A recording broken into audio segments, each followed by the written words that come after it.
Hey, it's Lori Lewis, the director, with another episode of the Before the Big Day podcast, YouTube edition. Before we get into today's episode, I'd like to remind you, please subscribe to the channel and turn your notifications on so you know when a new episode is available.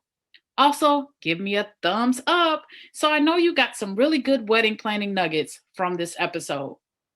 This podcast is for all of you who are wedding planning, who are trying to avoid going into debt for your big day. And you need the advice from those who have firsthand knowledge and experience, those wedding industry professionals from across the country, and those real life couples who have been through what you're experiencing and want to share their testimonies. So without further ado, enjoy. Hello, everyone. It's Lori Lewis, the director, bringing you another episode of the Before the Big Day podcast. And excited as I always am, this is my couple of the month that I'm showcasing. I always invite couples, real life couples, who come on to share their wedding planning journey. And specifically in the time that we're in, we are talking about wedding planning and getting married in a pandemic. So I'm excited to have this couple. I have to give a shout out to my planner posse, Crystal Marie of Crystal Marie Events. This was her couple, one of her 2020 couples. So welcome to the guest chair, Amber and Yoshi. Thank you for Yes. being here. Thank you for having us. Absolutely, absolutely. So let's start at the beginning as far as when you got engaged and after you got engaged, how soon did you start wedding planning and at what point did COVID start affecting your plans? Oh, goodness. So we got engaged January of 2019. And we started wedding planning, I guess I would say, earlier that summer of 2019, of just starting the planning, because at the time we were living in Connecticut and I'm from Michigan, and I knew though I wanted to get married at home because I have a big family and I wanted them to be present and participate. So it started to looking at like where we could have it in Detroit and it'd be accommodating of the many people that I needed, as well as like cost effective at the time as well. So we started looking in, I guess I would say maybe June of 2019. We actually though had a small like civil ceremony with my uncle presiding in 2019. I don't know if my mother just had some kind of revelation or some kind of epiphany, and she was like, you guys should just have something now just to make it official. I think it's also because we were living together, and I think that just didn't sit very well with her. So we got married with a small little civil ceremony here, also still in Michigan, with my uncle presiding over it in August of 2019. And so then it became the whole thing of, so we need to get married in August of 2020 as close to the date as possible so that we could have that same experience with all of our family members. So I would say like we had gotten the location, which was the Rattlesnake, in, I would say June, because it didn't take me that long to figure out like where I wanted to be. I knew I wanted to be on the water. I wanted the backdrop of Canada. I also wanted like the beautifulness of downtown Detroit to be a part of it. And I wanted good food, and it kind of checked off all the boxes. Plus it was very budget friendly for us. And so I had already started the contract with Rattlesnake Club and had started doing the payments for them. And had started looking for things like that. But that was about it. And so it wasn't until the next year of probably like February or March when COVID really started impacting, and we had the shutdowns and not knowing how long, and Rattlesnake reaching out to us and saying, well, we don't know like what it will be in August. So maybe you'll be thinking about doing it in 2021 or any of that. And they were really kind enough to like pause also the payments until they knew better as well, because they were like, we're not going to continue to, charge you, and we don't know what's going to look like in the future. And then I think it was maybe June was when stuff was started opening back up just a little bit here and there. And they were like, we can go ahead with it. And I realized like I have nothing else in place. Like I had gotten my dress. I think in May they also said come up with a couple of different options too, just in case. So we had to come up with 3 different lists. Yeah. We had to come up with different lists, like if it had to be only 50 people, 75 or 100.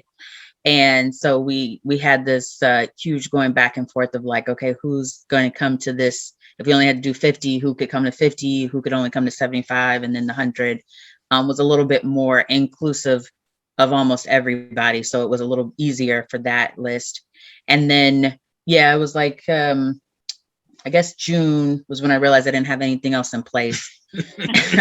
And so I was looking for a wedding planner, and I couldn't find one, or everyone that I found was like not answering the phone, because I'm guessing like COVID really impacted like their business as well.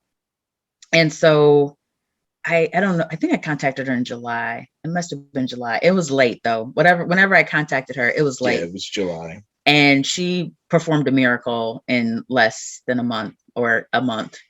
And yeah, she was able to, meaning Crystal Marie, like she was able to bring our whole idea together. So my husband is really into Superman, and his whole thing is Superman and Wonder Woman was the theme, but I didn't want it to be like overpowering. Like I didn't want it to be kitschy. I wanted it to be like as not minimalist, but as like elegant as possible with the same theme.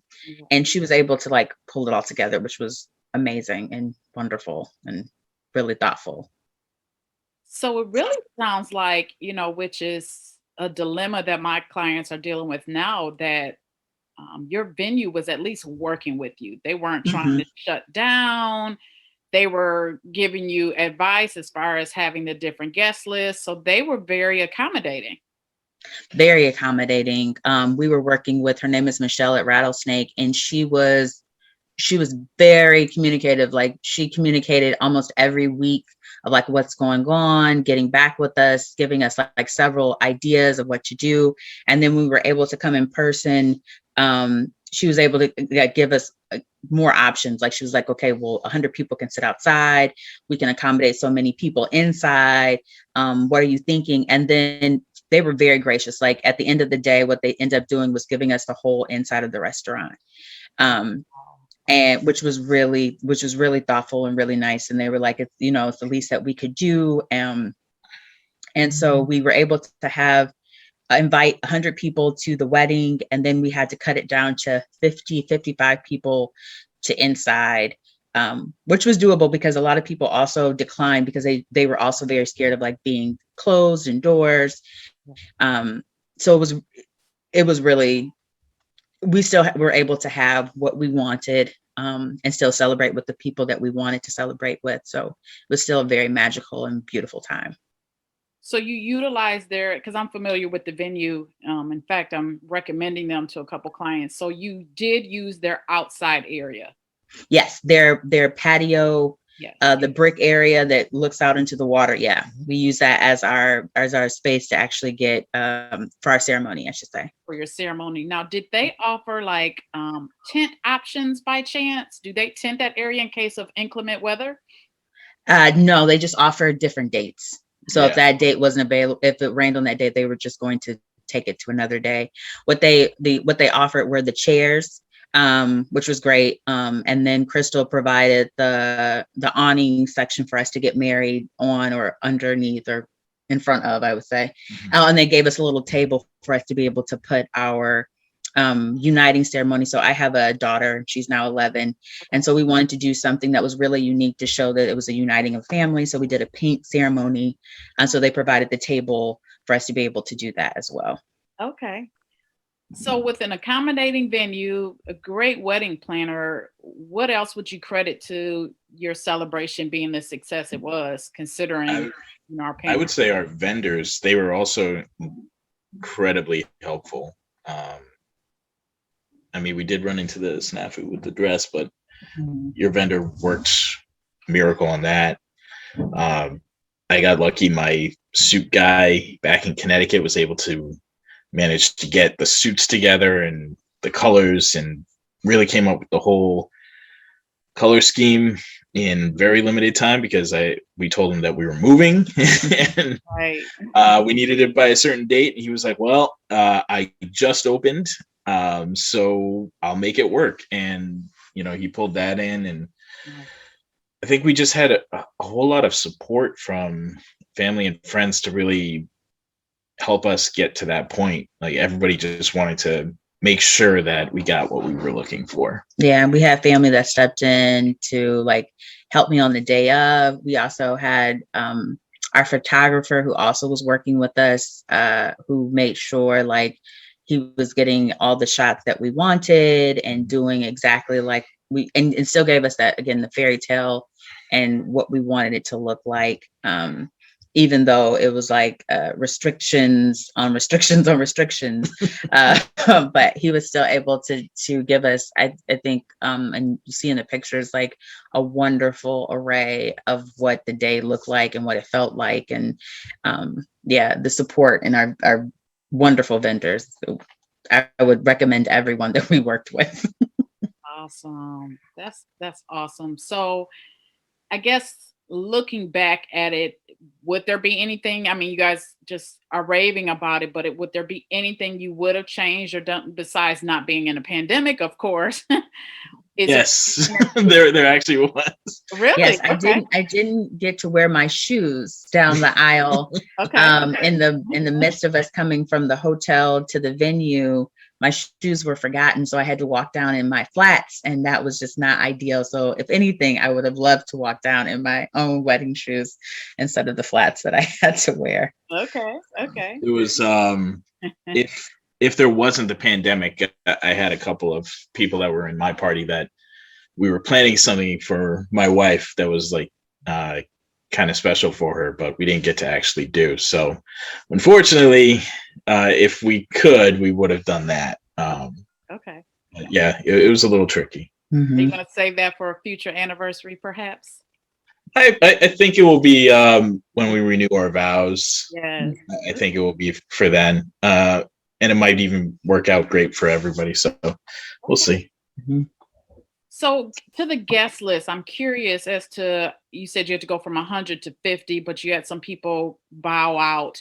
Did that just happen naturally, or did you have to nudge a few guests about not coming? Because that's the issue right now too. Is like our folks, we want to invite everyone, but the reality is everyone may not even want to come. So you said some bowed out naturally, but were there some guests that you had to say, "Hey, we're at our limit"?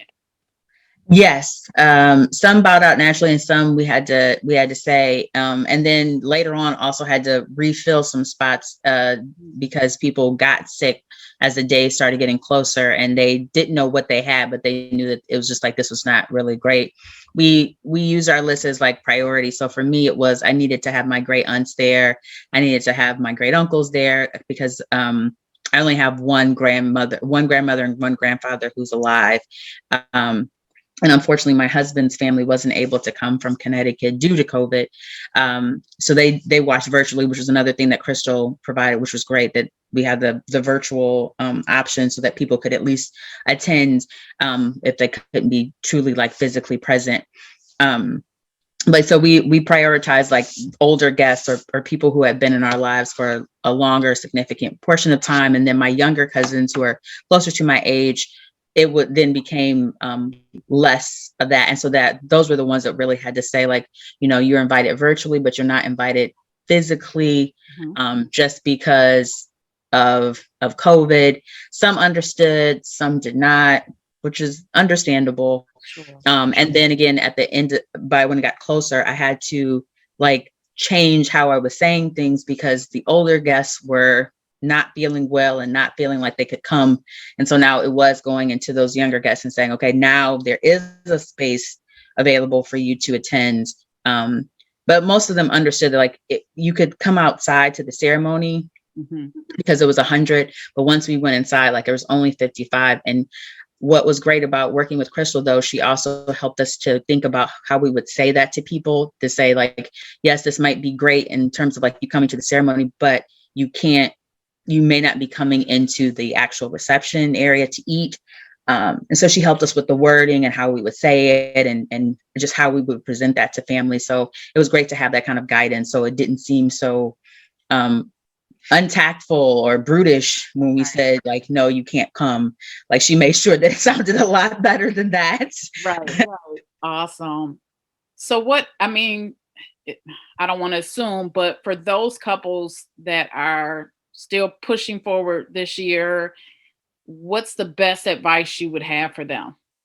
Get a planner who knows your venue, get a planner who is willing to work with you, and don't be afraid to say no to your dream. Like, your dream, the whole thing for me was like, at the end of the day, I was getting married, or I was having a ceremony with the person that I'm going to be with for the rest of my life.